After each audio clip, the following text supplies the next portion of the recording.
오늘 이 시간 우리에게 주시는 하나님 말씀은 출애굽기 32장 1절에서 4절까지의 말씀입니다. 제가 봉독하겠습니다. 백성이 모세가 산에서 내려옴이 더딤을 보고 모여 백성이 아론에게 이르러 말하되 일어나라 우리를 위하여 우리를 인도할 신을 만들라. 이 모세 곧 우리를 애굽 땅에서 인도하여 낸 사람은 어찌 되었는지 알지 못함이니라. 아론이 그들에게 이르되 너희의 아내와 자녀의 귀에서 금고리를 빼어 내게로 가져오라. 모든 백성이 그 귀에서 금고리를 빼어 아론에게로 가져가매 아론이 그들의 손에서 금고리를 받아 부어서 조각칼로 새겨 송아지 형상을 만드니 그들이 말하되 이스라엘아 이는 너희를 애굽 땅에서 인도하여 낸 너희의 신이로다 하는지라. 출애굽한 이스라엘 백성들이 호렙산에 이르렀을 때 하나님께서 모세에게 율법을 주셨습니다. 이스라엘 백성들이 호렙산에 이르기까지 하나님께서는 모세를 통하여 수많은 기적과 이적을 베푸셨는데요. 이를 통해 하나님의 위대하심을 만천하에 드러내셨습니다. 그래서 이스라엘 백성은 하나님의 종 모세를 바라보며 하나님께서 우리와 함께 하시는구나 이러한 것들을 느끼고 경험했습니다. 모세를 통해서 하나님을 보았던 것이죠. 그런데 모세가 호렙산에 올라가서 하루 이틀도 아니고 무려 40일 동안 내려오지 않자 그들은 불안함을 느끼기 시작했습니다. 하나님의 대언자 모세가 자신들의 눈에 보이지 않자 하나님께서 우리와 함께하지 않으신다는 불안함이 생긴 것입니다. 그래서 출애굽기 32장 1절 말씀에 보면 백성이 모세가 산에서 내려옴이 더딤을 보고 모여 백성이 아론에게 이르러 말하되 일어나라 우리를 위하여 우리를 인도할 신을 만들라. 이 모세 곧 우리를 애굽 땅에서 인도하여 낸 사람은 어찌 되었는지 알지 못함이니라 라고 말합니다. 이스라엘이 우상 숭배했던 첫 번째 이유는 바로 불안함입니다. 이 불안함 때문에 아론을 찾아가서 우리를 인도할 신을 만들어 달라고 요청했던 것이죠. 모세가 함께할 때에는 그러지 않았습니다. 그러나 모세가 눈에 보이지 않자 불안함에 휩싸이게 된 것입니다. 이스라엘 백성들처럼 하나님에 대한 믿음이 없어질 때 우리는 불안함을 느끼게 됩니다. 그런 점에서 믿음의 반대말은 불안함이라고 생각합니다. 미래에 대한 불안함, 생계에 대한 불안함, 사람들의 시선에 대한 불안함, 하나님에 대한 믿음이 떨어질 때 여러 가지 불안함을 느끼게 되는 것이죠. 이 불안함을 믿음으로 극복하고 다시 하나님을 의지하면 좋은데 그렇지 못한 사람들은 마음의 두려움을 잠재우기 위해 눈에 보이는 무엇인가를 마음에 붙잡게 되는 것입니다. 불안하기 때문에 내 마음에 불안함을 해소시킬 무언가를 찾아 헤매는 것입니다. 누구는 그것이 돈일 수 있고 인간관계일 수 있고 명예일 수 있고 이 세상에 화려해 보이는 가치일 수도 있습니다. 그러나 여러분 이러한 것들이 사람의 근본적인 불안함을 해소해 줄 수 없습니다. 이 세상의 모든 가치는 그것으로 우리의 불안함을 해소하기 위하여 의지하는 순간 오히려 그것에 더 집착하게 되고 중독되어서 그것에 매이게 됩니다. 그리고 그 사람의 인생이 더 피폐해지고 망치는 결과를 가져옵니다. 사탄은 우리에게 끊임없이 불안한 마음을 집어넣습니다. 그리고 그것을 해소시킬 눈에 보일 무언가를 계속 찾게 하는 것입니다.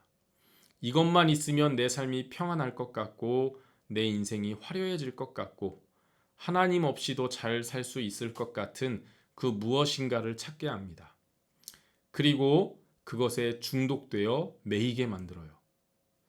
이것이 사탄의 전략인 것입니다. 여러분의 마음에 두려움을 잠재우기 위하여 붙잡고 있는 것은 무엇입니까? 하나님 이외에 그 무엇이 떠오른다면 그것이 바로 금송아지 우상숭배인 것입니다. 우리는 철저하게 그것을 경계해야 합니다. 하나님을 경록해 만드는 우상숭배 행위이기 때문에 그렇습니다. 이스라엘 백성들도 마찬가지였습니다. 불안함으로 인하여 과거 이집트에서 그랬던 것처럼 우상을 만들어 섬기기로 작정하고 아론을 찾아갔습니다. 그래서 결과적으로 금송아지를 만들게 된 것이죠. 그것은 하나님의 마음을 경록해 만들었습니다. 하나님께서 얼마나 경노하셨는지 신명기 9장 13절에서 14절에 보니까 여호와께서 또 내게 말씀하여 이르시되 내가 이 백성을 보았노라. 보라, 이는 목이 곧은 백성이니라. 나를 막지 말라. 내가 그들을 멸하여 그들의 이름을 천하에서 없애고 너를 그들보다 강대한 나라가 되게 하리라 하시기로. 우상 숭배하는 이스라엘 백성을 모두 멸하고 모세의 후손들로 새로운 백성을 만들려고 했던 것입니다. 그만큼 하나님을 경노하게 한 것이죠. 이스라엘 백성이 우상 숭배했던 첫 번째 이유는 불안함 때문이고, 두 번째 이유는 자기를 위하여 만들어 섬긴 것입니다. 본 말씀 1절에 보면 백성이 모세가 산에서 내려옴이 더딤을 보고 모여 백성이 아론에게 이르러 말하되 일어나라, 우리를 위하여 우리를 인도할 신을 만들라. 우리를 인도할 신을 만들라 라고 이야기합니다. 아론이 이스라엘 백성들에게 금을 가져오라고 한 뒤 녹여서 송아지 형상의 우상을 만듭니다. 그리고 4절에 보니까 이렇게 이야기를 하죠. 이는 너희를 애굽 땅에서 인도하여 낸 너희의 신이로다. 금송아지 형상을 만들고 그것이 하나님이라고 이야기한 것입니다. 이집트에서 송아지의 형상은 다산, 번영, 풍요를 상징하는 우상신입니다. 다산, 번영, 풍요로움을 상징하는 송아지 형상을 만들어 놓고 그것을 하나님이라고 부르며 섬기라고 했던 것이죠.